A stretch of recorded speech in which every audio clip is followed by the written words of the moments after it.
The nor'easter had been rattling the leaded glass windows of Clara's Back Bay brownstone since dawn, draping Boston in a heavy, slate-gray sheet of freezing rain.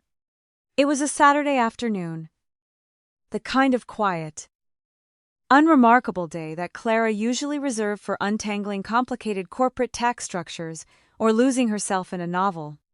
She sat at her mahogany dining table, a mug of black coffee cooling by her elbow. When her phone buzzed on the polished wood, the screen illuminated with a message from Chloe, her younger sister. It was an image file. Sent without an introductory greeting, Clara tapped the screen, expecting a snapshot of a pastry from a North End bakery or a scenic view from Vermont, where Chloe had supposedly gone to spend the week at a friend's cabin. Instead, the screen displayed a pristine, sterile landscape of white tile and medical monitors. In the center of the frame stood Julian, Clara's husband of 8 years. He was wearing hospital scrubs, his face illuminated by an expression of raw, unvarnished reverence that Clara had not seen on him in half a decade. Cradled in his arms were 2 newborn infants, wrapped tightly in pink and blue receiving blankets. Beside him, propped up against a mountain of hospital pillows, sat Chloe. Her face was exhausted but triumphant, her hand resting gently on Julian's forearm. Beneath the photograph, the typed caption read, "Daddy loves you both so much." Clara did not scream, nor did she drop her phone. Her long training as a forensic accountant had instilled in her an almost clinical resistance to sudden emotional variance. When a balance sheet didn't add up, you didn't panic. You looked closer at the source data. She saved the image to her local drive, opened its metadata properties, and began to read the embedded architecture of the file. The image had been captured at exactly 2:14 p.m. that afternoon at Brigham and Women's Hospital. Barely 3 miles from where she sat, Julian was supposed to be in Chicago, delivering a keynote address at a supply chain logistics conference. Chloe was supposed to be completely out of state. The realization settled into Clara's chest not as a sudden, stabbing pain, but as the quiet clicking of a lock falling into place. This was not the first lie Julian had told her. It was simply the first one that had failed to clear its digital footprint. 8 years of marriage leave a dense geological record of shared habits, whispered promises, and unspoken resentments. For Clara and Julian, the defining narrative of their union had been the agonizing, multi-year pursuit of a child. They had built their lives around the clinical calendar of reproductive science. There had been 3 full cycles of in vitro fertilization at a prestigious clinic in the Longwood medical area, each one costing a small fortune and a piece of Clara's spirit. She remembered the cold steel of the examination tables, the bruising daily routine of hormone injections, and the suffocating weight of the waiting periods that always ended with a clinical voice on the phone delivering the same polite, devastating verdict of failure. Throughout those dark years, the emotional distance between them grew wider, a chasm masked by an excess of gentleness. Julian had been the model of the supportive husband, always ready with a comforting embrace on the bathroom floor. "This isn't your fault, Clara," he would whisper against her hair, his voice thick with synthetic patience. "It's just cruel biological luck. We have each other, and that has to be enough." Clara had absorbed that narrative entirely.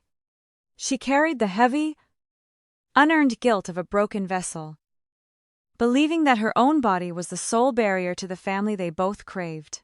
Chloe had been an omnipresent figure during those recoveries, arriving at the brownstone with homemade soup and words of fierce sisterly solidarity. She had driven Clara home from egg retrievals when Julian was trapped in executive board meetings, holding Clara's hair back when she was sick from the anesthesia. Looking back now through the cold lens of the photograph, Clara reevaluated those memories. The sympathy in Chloe's eyes was not the warmth of a sister. It was the calculated observation of a predator waiting for the herd to tire. The subterranean affair between her husband and her sister had not grown from a sudden spark. It had been cultivated in the shadows of Clara's grief. Fed by the very vulnerability she had trusted them to protect, Clara knew that in the theater of marital collapse, the person who screams first loses. Confronting Julian immediately would only give him the opportunity to delete files, shift assets, and construct a defensive narrative with Chloe. Instead, she chose to do what she did best. She audited him. On Monday morning, she sat at her computer and began a systematic excavation of their financial life. Treating her marriage like a fraudulent corporation suspected of cooking the books, she pulled 3 years of joint bank statements, credit card ledgers, and corporate expense reports. She cross-referenced Julian's business travel with Chloe's social media footprints and Venmo transactions.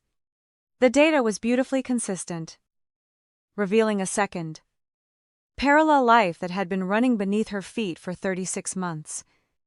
A weekend consulting trip Julian took to Portland, Maine, matched perfectly with the boutique hotel charge for a room with king-sized occupancy and a dinner for 2 at an upscale oyster bar. A line-item expense for a luxury jewelry boutique in the Back Bay, which Clara had never seen, corresponded with a necklace Chloe wore in an Instagram post 3 weeks later. The most devastating discovery came when Clara dug into a dormant savings account they had earmarked for future medical treatments. 6 months prior, a wire transfer of $15,000 had been executed, directed to a private medical management firm. The billing address was listed under a pseudonym, but the recipient routing number pointed directly to a high-end prenatal concierge service. While Clara had been quietly mourning the permanent closure of her own maternal prospects, Julian had been liquidating their shared future to finance the incubation of her sister's children. Every transaction was a monument to his duplicity, written in the unfeeling ink of a bank ledger. The offices of Thorne and Associates sat on the 20th floor of a glass tower overlooking Boston Harbor, where the gray Atlantic churned against the piers. Marcus Thorne was a legendary family law attorney, known for his clinical detachment and lethal precision in asset division. He reviewed the financial spreadsheets Clara had prepared, his eyes widening slightly at the meticulous nature of her documentation. "You've handed me a fully prepared prosecution, Clara," Marcus said, leaning back in his leather chair. "But the rules of engagement are absolute. You cannot let him know you are holding these cards." "Not yet." Marcus laid out the blueprint for a cold extraction. Clara needed to establish individual bank accounts outside of Julian's sphere of influence, secure copies of his corporate partnership agreements, and ensure that her own inheritance from her late father remained entirely separate. "We will file the petition quietly," Marcus instructed, "but we will delay service until we have frozen the domestic accounts and secured the digital mirrors of his hard drives. Go home, act normal, and let him leave." That evening, the brownstone felt like a stage set. Julian arrived home late, exhaling a deep sigh as he hung his coat in the entryway. He looked tired, the artificial strain of a man juggling 2 universes showing at the corners of his eyes, over a dinner of roasted chicken. He spoke smoothly about his fictional trip to Chicago, describing the freezing wind off Lake Michigan and the tediousness of the corporate presentations. Clara watched him across the candlelight, marveling at the sheer fluid elegance of his deceit. His voice didn't waver, his eyes didn't blink. He was a master of the craft, completely unaware that his audience had already seen the ending of the play. The chessboard changed completely on Thursday afternoon when Clara received a phone call from Eleanor Vance, Julian's mother.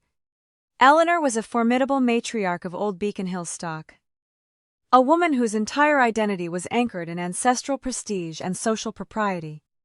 Her voice over the line was uncharacteristically thin, stripped of its usual imperious cadence.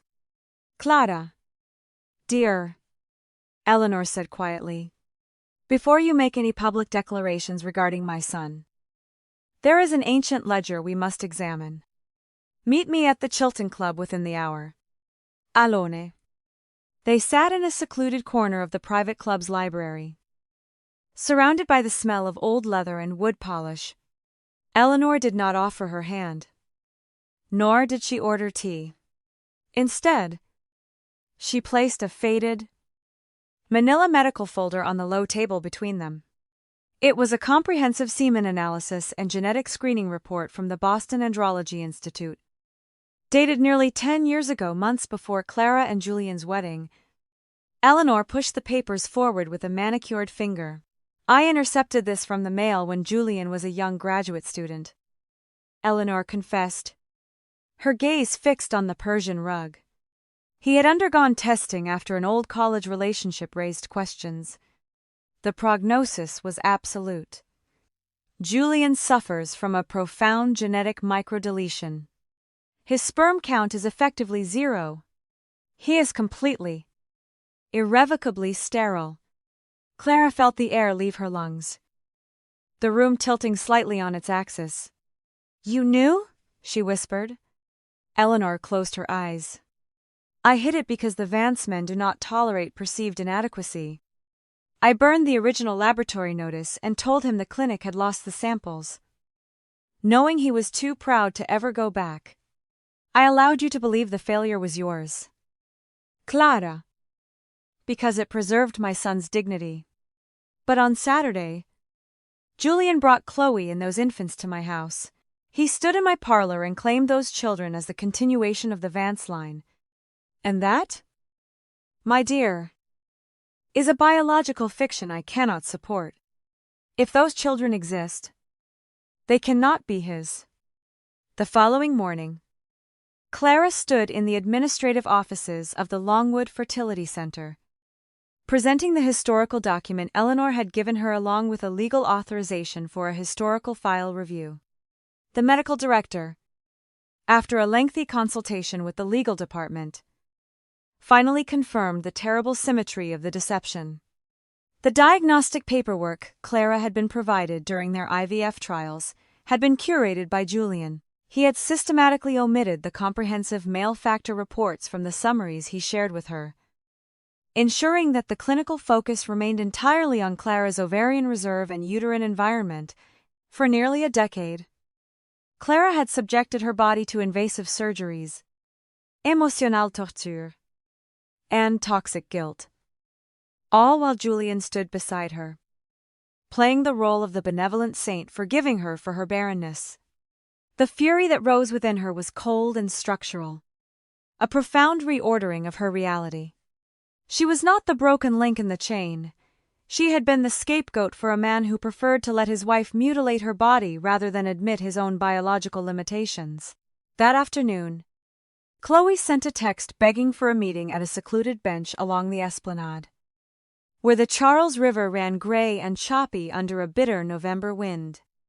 When Clara arrived, Chloe looked small beneath her wool coat, her eyes red-rimmed from crying. He told me your marriage was a ghost town. Clara.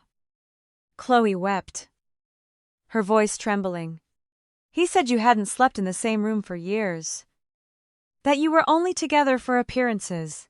He swore he would file for divorce the moment the babies were born. I did it for love. Clara looked at her sister, feeling nothing but a profound, clinical detachment. And whose babies are they? Chloe? Clara asked, her voice dropping into the freezing air. Chloe went rigid, her gaze dropping to her boots. During the month I conceived, I reconnected with an old boyfriend from New York. She whispered. Just once. But Julian wanted so badly to believe they were his. He needed it. I didn't want to ruin his dream. The grand drawing room of Eleanor Vance's Beacon Hill mansion was decorated for an early holiday gathering. But the atmosphere inside was ice. Julian stood by the marble fireplace, an expression of defensive pride on his face, while Chloe sat on the velvet sofa, holding the twin infants. They had come to present the new generation to the family matriarch, expecting a reluctant acceptance of their fait accompli. Clara sat quietly in an armchair near the door, an uninvited observer to the final act. Eleanor did not offer a toast.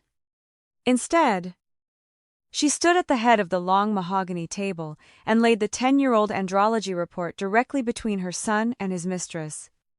"The theater is concluded, Julian," Eleanor said, her voice cutting through the room like a scalpel. "You have brought genetic strangers into my house and claimed them as your blood. Your wife has been vindicated by your own medical history, which I have kept hidden from you until today." Julian's face underwent a terrifying transformation, the color draining from his cheeks until he looked like a marble bust. He grabbed the papers, his eyes scanning the data he had spent a lifetime denying. He turned to Chloe, his voice rising in a ragged, desperate pitch. "What is this, Chloe? Tell me this is a lie." Chloe could not look him in the eye. She buried her face in the baby blankets, her silence serving as an absolute confession. Julian looked around the room, realizing that the magnificent secondary empire he had built on a foundation of lies had collapsed into a pile of ashes. He had destroyed his marriage, betrayed his wife, and ruined his family reputation for a legacy that belonged to an anonymous ghost from his mistress's past. Clara stood up, adjusted her coat, and walked out into the Boston rain without saying a single word. 10 days later, the official legal couriers delivered the certified results of the court-ordered DNA paternity testing to Marcus Thorne's office. The scientific language was clear, definitive, and stripped of all human emotion. The probability of Julian Vance being the biological father of the twins was 0. By Fingeling, the genetic markers identified a complete exclusion across all tested loci. The children belonged entirely to Chloe and her unnamed partner from New York. The psychological destruction of Julian Vance was now absolute. In his desperate bid to escape the quiet agony of his own perceived inadequacy, he had sprinted directly into a trap of his own making. He had traded a loyal wife, a beautiful home, and a pristine professional reputation for a spectacular public fraud. The very secret he had spent 10 years hiding from the world, his inability to father a child, had been broadcast to the courts, his family, and his peers in the most humiliating manner possible. The ledger of his life was officially bankrupt. It was nearly midnight when Julian knocked on the door of the temporary apartment Clara had rented in the South End. When she opened it, she barely recognized the man standing in the hallway. His tie was undone, his hair disheveled, his eyes hollow and bloodshot. He looked like a ghost that had spent the week haunting his own ruins. He stepped into the room without invitation, dropping his briefcase to the floor. "If my mother hadn't hidden that report 10 years ago, Clara, none of this would have happened," he croaked, his hands shaking as he reached out toward her. "I was living in the dark. I felt so worthless, so hollowed out by our failure to have a family. Chloe made me feel like a man again. She made me believe I was capable of leaving something behind. I was a victim of my mother's pride and Chloe's desperation." Clara stood by the window, the lights of the city reflecting in the glass. She did not raise her voice. Eleanor hid a piece of paper. "Julian," she said, her voice dropping like stones into a deep well. "A cruel thing. But she didn't crawl into my sister's bed. She didn't sign the wire transfers to finance a secret household. She didn't stand in our kitchen every night for 3 years and look into my eyes while spinning a web of fictional business trips. You chose those things. You chose to let me believe I was a physical failure every single day of our marriage because your ego was too fragile to carry the weight of the truth. You have every right to mourn your empty life, Julianne. But you never had the right to turn my life into a casualty of your cowardice." He fell to his knees, weeping onto her rug. begging for a reconciliation, for a chance to rebuild from the wreckage. Clara simply handed him the completed divorce petition and opened the door. On the morning before she left Boston permanently to relocate to a small town in upstate New York, Chloe came to Clara's apartment one last time. She did not bring the children, they were with a nurse. She stood in the doorway, her bags packed, looking for some form of absolution that would allow her to sleep at night. "I was always the second choice, Clara," Chloe said, her voice stripped of its old competitive edge. "You were the smart one, the stable one, the sister who built a real life. When Julian started looking at me the way he used to look at you, I felt like I had finally won. I knew he was lying to you, but I chose to believe his lies because they made me feel important. I am so sorry." Clara looked at her younger sister, remembering the little girl she used to protect on the playground. The memory was sweet, but it belonged to a dead world. "What you took from me wasn't a husband, Chloe," Clara said softly. "Men like Julian are easily replaced on a balance sheet. What you took was my right to the truth from within my own family. You allowed me to drown in a lie for 3 years while you collected the interest on my misery. I don't hate you, but I no longer have a place for you in my ledger." She closed the door. The click of the deadbolt, signaling the final, permanent settlement of the account. The legal divorce spanned 6 brutal months, transforming from a domestic dispute into an exhaustive financial extraction. Armed with her spreadsheets, Clara and Marcus Thorne systematically traced every dollar that had been diverted from the marital estate during Julian's 3-year affair. They identified hotel stays, restaurant bills, car rentals, and the massive payments made to the prenatal concierge service in Longwood. Under Massachusetts law, Clara was entitled to a full reimbursement of marital funds dissipated during an extramarital relationship. Marcus Thorne used the forensic evidence to pierce Julian's corporate shielding, revealing that he had also used company accounts to fund Chloe's luxury lifestyle, exposing him to potential shareholder lawsuits. Completely broken by the public exposure and the loss of his family's support, Julian signed the final settlement agreements without mounting a defense.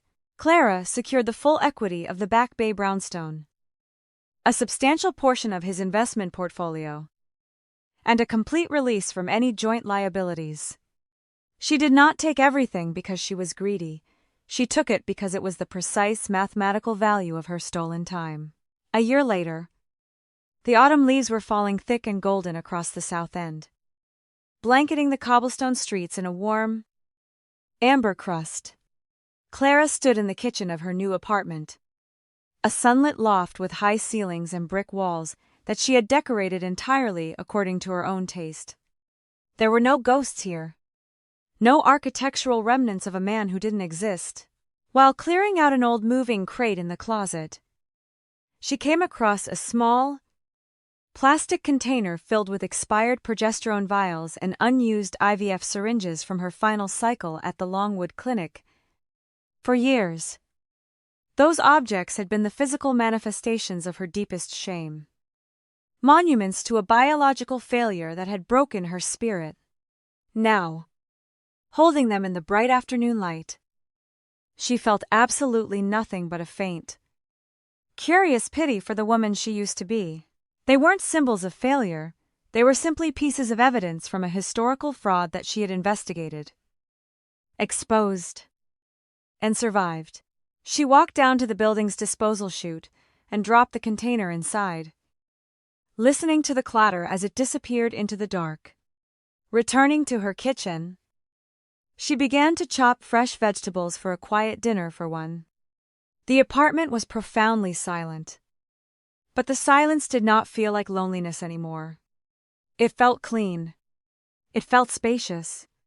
As she poured a glass of wine and looked out over the changing skyline of the city, Clara took a deep breath.